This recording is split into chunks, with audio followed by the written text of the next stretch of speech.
And this case has been dead for years. They've tried to resurrect it. It continues to be dead. I hope it's dead. I'd like to address an issue that's been in the news over and over again. Until now, I've chosen to take the high road. I've chosen not to respond in detail. But that changes today. Since that report came out, no one is above the law, including myself. Letitia James, who is the Attorney General of New York State, it seemed, I'm not involved in that at all. I know that it's being handled by various groups, I guess, but it's major fraud, mortgage documents and fraudulent everything. I think she said the father was her husband, which she had to have a husband, so she chose her father. And she put it down, and she said, didn't she sign in Virginia? Yet she said she lived in Virginia, yet she's the New York State Attorney General. She did that for tax reasons, so she could take advantage of taxes. And she had the wrong number of units. She had a much different number, which wouldn't have allowed her to qualify and scam the government. So I don't know. I think she's very bad for New York, but I really don't know too much about it, but I appreciate the question. The new U.S. Attorney for the Eastern District of Virginia, Lindsay Halligan, marked her first full day on the job on Tuesday. And priority number one, according to the president himself, indict New York Attorney General Letitia James. A reporter asked White House Press Secretary Caroline Leavitt if that's retribution, and she responded, quote, "It's accountability."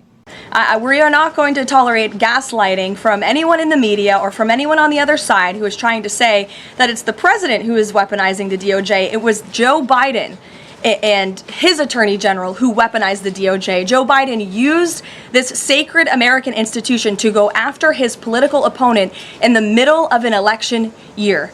And you look at people like Adam Schiff and like James Comey and like Letitia James, who the president is rightfully frustrated. He wants accountability for these corrupt fraudsters who abused their power, who abused their oath of office to target the former president and then candidate for the highest office in the land.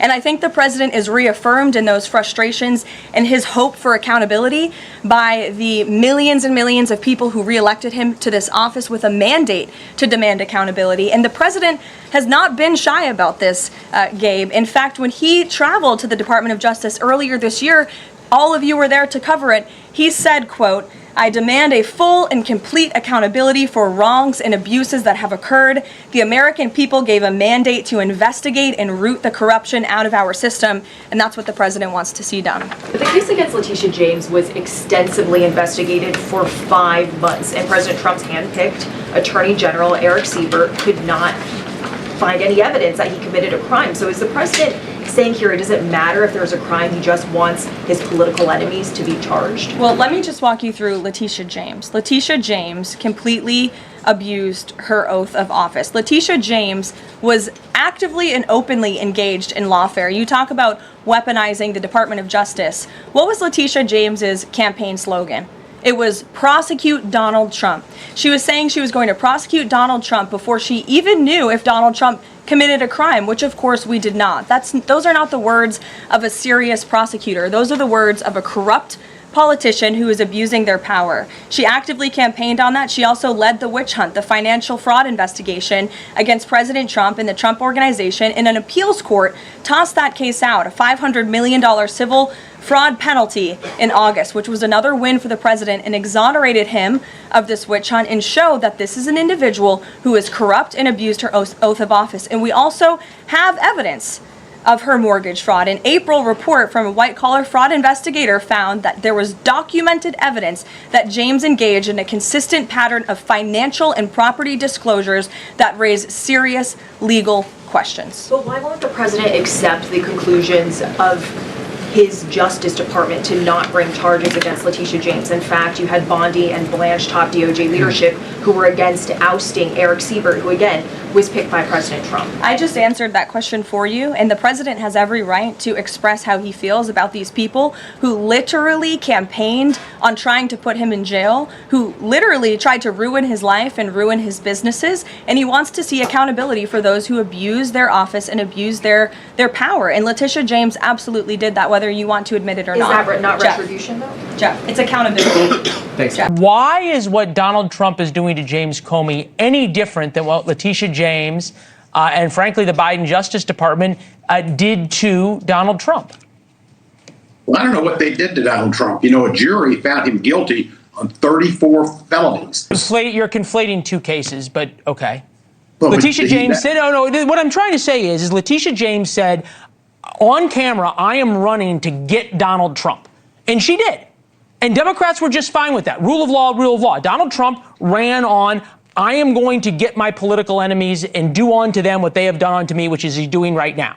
And you didn't mind it when Letitia James did it. You're just justifying it. But when Donald Trump does it, it's terrible. So what's the difference? Well, the difference is because he campaigned on putting prices on grocery stores down the first day, getting control of inflation. Hasn't. Grocery prices are still high as they can be. He's taking health care. Oh, come on, Congressman. Come on. No, it's a big difference. And he's made a point. He's going to be retribution. He's going after all these people. Right, but Congressman, Letitia James, hold on. Letitia James ran, and we played montage after montage of her going, I'm going to get Donald Trump. I'm going to do it.